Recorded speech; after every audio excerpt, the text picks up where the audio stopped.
Number 5, next one. What is a REIT? So a REIT stands for Real Estate Investment Trust.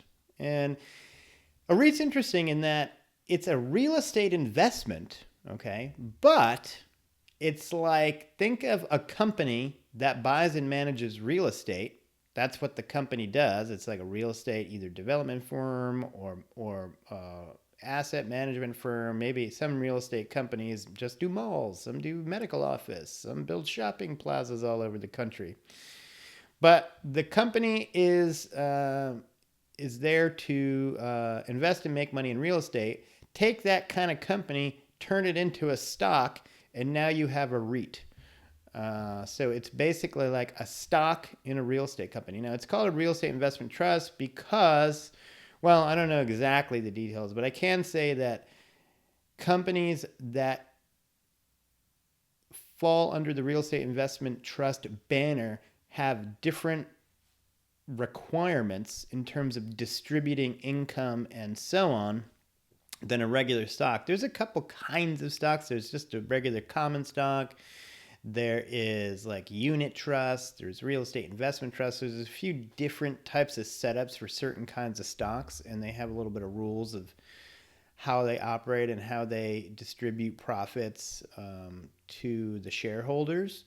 So real estate investment trusts are always real estate, but it's like you're buying a stock and you're kind of investing in real estate at the same time. Often, as is the case with real estate, the goal of real estate is to generate cash flows from the rents, that people pay in these real estate projects.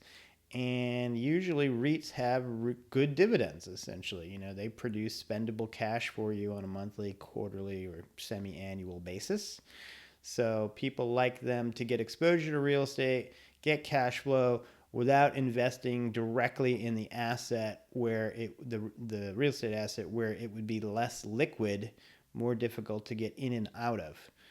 But the flip side of that is when something is traded so easily and can be gotten in and out of easily on the market or in the markets, the price of the REIT is not just about the value of the real estate or the cash flows or whatever.